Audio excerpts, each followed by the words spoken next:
So guys, recently MEA ಏನಿದೆ, ministry of external affairs, passport ಬಗ್ಗೆ ಒಂದು ಹೇಳಿಕೆಯನ್ನು ಕೊಟ್ಟಿದೆ. ಸೊ ಅದೇನು ಅಂತಂದರೆ, ಪಾಸ್ಪೋರ್ಟ್ ಒಂದು ಟ್ರಾವೆಲಿಂಗ್ ಡಾಕ್ಯುಮೆಂಟ್ ಅಷ್ಟೇ.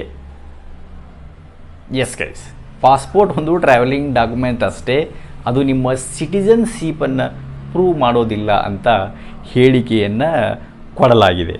ಸೊ ಹಾಗಾಗಿ ಸುಮಾರು ಜನಗಳ ಕ್ವಶನ್ಸ್ಗಳು, ಹಾಗಾದರೆ ಇಂಡಿಯನ್ ಸಿಟಿಜನ್ ಅಂತ ನಾನು ಪ್ರೂವ್ ಮಾಡಬೇಕಂದ್ರೆ ಏನು ತೋರಿಸ್ಬೇಕಾಗತ್ತೆ? ಯಾಕಂತಂದರೆ ಈ ಹಿಂದೆನೂ ಕೂಡ ಆಧಾರ್ ಇರೋ ಮಾತ್ರಕ್ಕೆ ನೀವು ಇಂಡಿಯನ್ ಸಿಟಿಜನ್ ಅಲ್ಲ, ಇಂಡಿಯನ್ ಆಧಾರ್ ಕಾರ್ಡ್ ಇದೆ ಅಂದ ಮಾತ್ರಕ್ಕೆ ನೀವು ಇಂಡಿಯನ್ ಸಿಟಿಜನ್ ಅಂತ ಪ್ರೂವ್ ಮಾಡೋಕ್ಕೆ ಸಾಧ್ಯ ಇಲ್ಲ ಅಂತಲೂ ಹೇಳಲಾಗಿದೆ. And voter I D just identity proof ಆಗುತ್ತೆ. ಸೊ ಅದು ಕೂಡ ನೀವು ಸಿಟಿಜನ್ಶಿಪ್ ಅಂತ ಹೇಳೋಕ್ಕಾಗಲ್ಲ.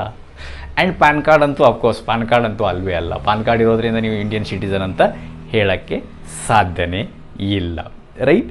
ಸೊ ಹಾಗಾದರೆ ಸುಮಾರು ಜನಗಳಲ್ಲಿ ಕನ್ಫ್ಯೂಷನ್ ಇರುತ್ತೆ, ಹಾಗಾದರೆ ನಾವು ಯಾವ ರೀತಿ ಒಂದು ಇಂಡಿಯನ್ ಸಿಟಿಜನ್ ಅಂತ ಪ್ರೂವ್ ಮಾಡಬೇಕು ಅಂದರೆ ಏನು ಡಾಕ್ಯುಮೆಂಟು ಬೇಕು ಅಂದ್ಬಿಟ್ಟು. ಸೊ ಇತ್ತೀಚಿನ ದಿನಗಳಲ್ಲಿ ಸುಮಾರು ಈ ಹಿಂದೆ ಎಲ್ಲರೂ ತಿಳ್ಕೊಂಡಿರೋದೇನೆಂದರೆ, ನಾರ್ಮಲಿ ಪಾಸ್ಪೋರ್ಟ್ ಇದ್ರೇ ಇಂಡಿಯನ್ ಸಿಟಿಜನ್ನು ಅಂದ್ಬಿಟ್ಟು, ರೈಟ್? ಯಾಕಂದರೆ ಅದರಲ್ಲಿ ನ್ಯಾಷನಾಲಿಟಿ ಬಂದ್ಬಿಟ್ಟು ಇಂಡಿಯನ್ ಇರುತ್ತೆ, ರೈಟ್? ಸೊ ಈ ಒಂದು ಪಾಸ್ಪೋರ್ಟ್ ಕ್ರಿಯೇಟ್ ಮಾಡಬೇಕಾದ್ರೆ ಏನೆಲ್ಲ ಡಾಕ್ಯುಮೆಂಟ್ಸ್ ಸಿಗುತ್ತೆ? ಬರ್ತ್ ಸರ್ಟಿಫಿಕೇಟ್ ತೊಗೊತಾರೆ, ಅಡ್ರೆಸ್ ಪ್ರೂಫು, ಐಡೆಂಟಿಟಿ ಪ್ರೂಫು, ಆಮೇಲೆ ಮಾರ್ಕ್ ಶೀಟು. ಸೊ ಇವೆಲ್ಲ ತೊಗೊಂಡ್ಬಿಟ್ಟು ಎಲ್ಲ ಡಾಕ್ಯುಮೆಂಟ್ ಕಲೆಕ್ಟ್ ಮಾಡಿಬಿಟ್ಟು ಆಮೇಲೆ ಪೊಲೀಸ್ ವೆರಿಫಿಕೇಷನ್ ಆಗುತ್ತೆ ನಿಮ್ಮ ಒಂದು ಕೊಟ್ಟಿರುವಂಥ ಅಡ್ರೆಸ್ಗೆ, ರೈಟ್? ನೀವು ಇಂಡಿಯನ್ ಸಿಟಿಸನ್ ಹೌದಾ ಅನ್ನೋ ಥರನೇ ಒಂದು ಪೊಲೀಸ್ ವೆರಿಫಿಕೇಷನ್ ಆಗುತ್ತೆ. ಇಂಡಿಯನ್ ಇದ್ರೇ ಕೊಟ್ಟಿರ್ತಾರೆ ಪಾಸ್ಪೋರ್ಟು, ಇಂಡಿಯನ್ ಇಲ್ಲ ಅಂತಂದರೆ ಏನಕ್ಕೆ ಪಾಸ್ಪೋರ್ಟ್ ಕೊಡ್ತಾರೆ, ರೈಟ್? ಸೊ ಹಾಗಾಗಿ ಇಂಡಿಯನ್ ಪಾಸ್ಪೋರ್ಟು ಕೊಡಬೇಕಾದ್ರೆ ಇವೆಲ್ಲ ಡಾಕ್ಯುಮೆಂಟನ್ನು ವೆರಿಫೈ ಮಾಡಿ ಪೊಲೀಸ್ ವೆರಿಫಿಕೇಷನ್ ಮಾಡಿಬಿಟ್ಟೇ ಏನಿದೆ ಒಂದು ಪಾಸ್ಪೋರ್ಟನ್ನು ಇಶ್ಯೂ ಮಾಡಲಾಗಿರುತ್ತೆ ನಿಮಗೆ. ಬಟ್ ಆದರೆ ಇವತ್ತು ರೀಸೆಂಟ್ಲಿ ನಿನ್ನೆ ಮೊನ್ನೆ MEA ಅಂದರೆ ಮಿನಿಸ್ಟ್ರಿ ಎಕ್ಸ್ಟರ್ನಲ್ ಅಫೇರ್ಸ್ ಏನಿದೆ ಇಂಡಿಯಾದ್ದು, ಅದು ಹೇಳಿದೆ ಭಾರತ ಸರ್ಕಾರದ್ದು ಟ್ರಾವೆಲ್ ಡಾಕ್ಯುಮೆಂಟ್ ಮಾತ್ರ ಅಷ್ಟೇ. ಸೊ ಇದರಿಂದ ನೀವು ಇಂಡಿಯನ್ ಸಿಟಿಜನ್ಶಿಪ್ ಹೊಂದಿದ್ದೀರಾ, ಇಂಡಿಯನ್ ಸಿಟಿಜನ್ನೇ ಅಂದ್ಬಿಟ್ಟು ಪ್ರೂವ್ ಮಾಡೋಕ್ಕೆ ಸಾಧ್ಯ ಇಲ್ಲ ಅಂದ್ಬಿಟ್ಟು ಹೇಳಲಾಗಿದೆ. ಬಟ್ ಇಂಡಿಯನ್ ಲಾ ಕೂಡ ಅದೇ ಹೇಳುತ್ತೆ, ಕೇವಲ ಒಂದು ಪಾಸ್ಪೋರ್ಟ್ ಇರೋ ಕಾರಣಕ್ಕೇ ನೀವು ಇಂಡಿಯನ್ ಸಿಟಿಸನ್ ಅಂತ ಹೇಳೋಕ್ಕಾಗಲ್ಲ. ಪಾಸ್ಪೋರ್ಟನ್ನು ಇನ್ ಪಬ್ಲಿಕ್ ಇಂಟ್ರೆಸ್ಟ್ ನೀವು ಬೇರೆಯವರಿಗೆ ಕೂಡ, ಬೇರೆ ಕಂಟ್ರಿ ಜನಗಳಿಗೂ ಕೂಡ ನೀವು ಇದನ್ನು ಪಾಸ್ಪೋರ್ಟನ್ನು ಇಶ್ಯೂ ಮಾಡ್ಬೋದು ಇನ್ನು ಲಾರ್ಜ್ ಪಬ್ಲಿಕ್ ಇಂಟ್ರೆಸ್ಟ್ ಅಂದ್ಬಿಟ್ಟು. ಸೊ ಹಾಗಾದರೆ ಇಲ್ಲಿ ಮೇನ್ ಕ್ವಶನ್ ಉದ್ಭವ ಆಗುತ್ತೆ. ಸೊ ನಾವು ಯಾವ ರೀತಿ ಇಂಡಿಯನ್ ಸಿಟಿಸನ್ ಅಂತ ನಾವು ಇಲ್ಲಿ ಪ್ರೂಫ್ ಮಾಡಬೇಕಾದ್ರೆ ಏನು ಡಾಕ್ಯುಮೆಂಟ್ ಇಲ್ಲಿ ಇಂಡಿಯಾದಲ್ಲಿ ಕೊಡಬೇಕು? ಏನಂತಂದರೆ, ಭಾರತದಲ್ಲಿ ಇಲ್ಲಿವರೆಗೂ ಯಾವುದೇ ಒಂದು ಸಿಟಿಜನ್ಶಿಪ್ ಅಂದ್ಬಿಟ್ಟು ಸ್ಪೆಷಲ್ ಕಾರ್ಡ್ ಆ ಥರ ಇಲ್ಲ. ಸ್ಪೆಷಲ್ ಡಾಕ್ಯುಮೆಂಟ್ ಇದಿದ್ದರೆ ನಿಮ್ಮ ಹತ್ರ ಸಿಟಿಜನ್ಶಿಪ್ ಅಂತ ಆಗುತ್ತೆ, ಆ ರೀತಿ ಯಾವುದೇ ಒಂದಿಲ್ಲ ಇಲ್ಲಿವರೆಗೂ. ಸಿಟಿಜನ್ಶಿಪ್ ಕಾರ್ಡ ಇನ್ನು ಮುಂದೆ ಮೇ ಬಿ ಸಿಟಿಜನ್ಶಿಪ್ ಕಾರ್ಡ್ ಆ ರೀತಿ ಮಾಡಿದ್ರೂ ಮಾಡ್ಬೋದೇನೋ, ಗೊತ್ತಿಲ್ಲ ಗೌರ್ಮೆಂಟ್ಗಳು. ಸೊ ಯಾಕಂದರೆ ಈ ಮ್ಯಾಟ್ರ್ ಬಂದಿದೆ ಅಂದರೆ ಮೇ ಬಿ ಅವರು ಥಿಂಕ್ ಮಾಡ್ತಾ ಇರ್ಬೋದು ಬ್ಯಾಕ್ ಎಂಡಲ್ಲಿ, ರೈಟ್? ಬಟ್ ಆದರೆ ಇಲ್ಲಿವರೆಗೂ ಯಾವುದೇ ರೀತಿ ಆ ಥರ ಒಂದು ಸಿಟಿಜನ್ಶಿಪ್ ಕಾರ್ಡ್ ಇಲ್ಲ. ಬಟ್ ಆದರೆ ಯಾವ ರೀತಿ ಪ್ರೂವ್ ಆಗುತ್ತೆ ಇಲ್ಲಿವರೆಗೂ ಇಂಡಿಯನ್ ಇಂಡಿಯನ್ ಸಿಟಿಜನ್ ಅಂದ್ಬಿಟ್ಟು ಅಂದರೆ, ಸೊ ಇಲ್ಲಿವರೆಗೂ ನಮ್ಮದು ಬರ್ತ್ ಸರ್ಟಿಫಿಕೇಟ್ ಚೆಕ್ ಮಾಡ್ತಾರೆ. ಅಂದರೆ ನೀವು ಎಲ್ಲಿ ಜನ್ಮ ತೊಗೊಂಡಿದ್ರೆ ಅದು ಬರ್ತ್ ಸರ್ಟಿಫಿಕೇಟ್ ಆಗಿರಲಿ, ಆ್ಯಂಡ್ ಅದ್ರ ಜೊತೆಗೆ ನಿಮ್ಮದು ಆಧಾರ್ ಕಾರ್ಡ್ ಆಗಿರಲಿ, ರೈಟ್? ಆ್ಯಂಡ್ ಪಾನ್ ಕಾರ್ಡ್ ಆಗಿರಲಿ, ಅಥವಾ ಇನ್ನಿತರ ಸುಮಾರು ಡಾಕ್ಯುಮೆಂಟ್ಸ್ಗಳು, ಆಮೇಲೆ ನಿಮ್ಮ ಒಂದು ಫ್ಯಾಮಿಲಿ ಮೆಂಬರ್ಸ್ ಏನಿರ್ತಾರೆ ಅದರಿಂದನೂ ಕೂಡ ಬಂದಿರುತ್ತೆ. ಅದು ಬ್ಯಾಕ್ಗ್ರೌಂಡ್ ಹೋಗುತ್ತೆ. ಸೊ ಬ್ಯಾಕ್ಗ್ರೌಂಡ್ನಿಂದನೇ ಎಲ್ಲ ಕಲೆಕ್ಟಿವ್ ಡಾಕ್ಯುಮೆಂಟ್ಸ್ಗಳನ್ನ ಸೇರಿಸಿಬಿಟ್ಟು ಒಂದು ಇಂಡಿಯನ್ ಸಿಟಿಜನ್ಶಿಪ್ ಇದರಲ್ಲಿ ಪ್ರೂವ್. ಅಂದರೆ ಒಟ್ಟಾರೆ ಹೇಳಬೇಕು ಅಂತಂದರೆ ಒಂದೇ ಒಂದು ಡಾಕ್ಯುಮೆಂಟು, ಒಂದೇ ಒಂದು ಪ್ರೂಫ್ ತೋರಿಸೋದ್ರಿಂದ ಇಂಡಿಯನ್ ಸಿಟಿಜನ್ ಅಂತ ಅನ್ನೋದಿಲ್ಲ. ಇದರಲ್ಲಿ ಕಲೆಕ್ಟಿವ್ ಡಾಕ್ಯುಮೆಂಟ್ಸ್ ಬರುತ್ತೆ, ಬೇರೆ ಬೇರೆ ಡಾಕ್ಯುಮೆಂಟ್ಸ್. ಅದಕ್ಕೆ ನಾನು ಹೇಳೋದು ಬರ್ತ್ ಸರ್ಟಿಫಿಕೇಟ್, ಅಂದರೆ ಎಲ್ಲಿ ಹುಟ್ಟಿದ್ರೆ ಬರ್ತ್ ಸರ್ಟಿಫಿಕೇಟ್ ರಿಜಿಸ್ಟ್ರೇಷನ್ ಮಾಡೋದು ತುಂಬ ಇಂಪಾರ್ಟೆಂಟ್ ಇವತ್ತಿನ ದಿನಗಳಲ್ಲಿ, ರೈಟ್? ಸೊ ಬೆಳೀತಾ ಇರುವ ಪಾಪ್ಯುಲೇಷನಲ್ಲಿ ಬರ್ತ್ ಸರ್ಟಿಫಿಕೇಟು ಈ ಥರ ಮಗು ಹುಟ್ಟಿದ ತಕ್ಷಣವೇ ಬರ್ತ್ ರಿಜಿಸ್ಟ್ರೇಷನ್ ಮಾಡಬೇಕಾಗುತ್ತೆ. ಅದನ್ನು ಮಾಡಿಸ್ಕೊಳ್ಳಿ, ರೈಟ್? ಮುಂದಿನ ದಿನಗಳಲ್ಲಿ ಗೊತ್ತಾಗೋದಿಲ್ಲ ಈ ದೇಶದ ಸಿಟಿಜನ್ ಅಲ್ಲಪ್ಪ ಅಂದ್ಬಿಟ್ರೆ ಹೋಗೋಯ್ತು ಅಷ್ಟೇ. ಎಲ್ಲೋ ಬೇರೆ ಯಾವುದೋ ಕಂಟ್ರಿ ಅವ್ನಿಗೆ ಗೊತ್ತಿಲ್ಲ, ಆಮೇಲೆ ಹೊರಗಡೆ ಆಗಿಬಿಟ್ರೆ ಹೋಗೋಯ್ತು.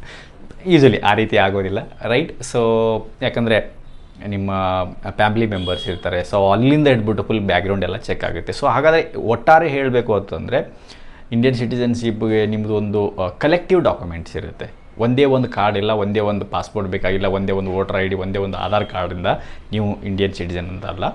ಎಲ್ಲ ಒಂದು ಕಲೆಕ್ಟಿವ್ ಡಾಕ್ಯುಮೆಂಟ್ಸ್ ಸೇರಿಸ್ಬಿಟ್ಟು ಅದನ್ನು ಪ್ರೂವ್ ಮಾಡಲಾಗುತ್ತೆ ಇಂಡಿಯನ್ ನ್ಯಾಷನಲ್ ಅಂದ್ಬಿಟ್ಟು, ರೈಟ್. ಸೊ ಇವನ್ ಪಾಸ್ಪೋರ್ಟ್ ಮಾಡಬೇಕಾದ್ರೂ ಅವೆಲ್ಲ ಪ್ರೂವ್ ಮಾಡಿಬಿಟ್ಟೇ ಪೊಲೀಸ್ ವೆರಿಫಿಕೇಷನ್ ಆಗುತ್ತೆ. ಪೊಲೀಸ್ ವೆರಿಫಿಕೇಷನ್ ಆದಮೇಲೆ ಪಾಸ್ಪೋರ್ಟ್ ಇಶ್ಯೂ ಮಾಡಲಾಗುತ್ತೆ.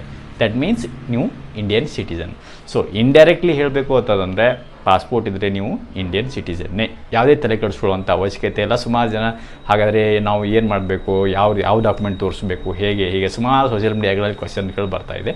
ಬಟ್ ಆದರೆ ನೋ ಡೌಟ್ ಪಾಸ್ಪೋರ್ಟ್ ಇದ್ದರೆ ನೀವು ಇಂಡಿಯನ್ ಸಿಟಿಸನ್ನೇ. ಯಾಕಂದರೆ ಪಾಸ್ಪೋರ್ಟ್ ಇಶ್ಯೂ ಮಾಡಬೇಕಂದ್ರೆ ಇವೆಲ್ಲ ಬ್ಯಾಕ್ಗ್ರೌಂಡ್ ಚೆಕ್ ಮಾಡಿಬಿಟ್ಟು ಆಮೇಲೆ ಪೊಲೀಸ್ ವೆರಿಫಿಕೇಷನ್ ಆಗಿ ಅದಾದಮೇಲೇ ನಿಮಗೊಂದು ಪಾಸ್ಪೋರ್ಟನ್ನು ಇಶ್ಯೂ ಮಾಡಲಾಗಿರುತ್ತೆ.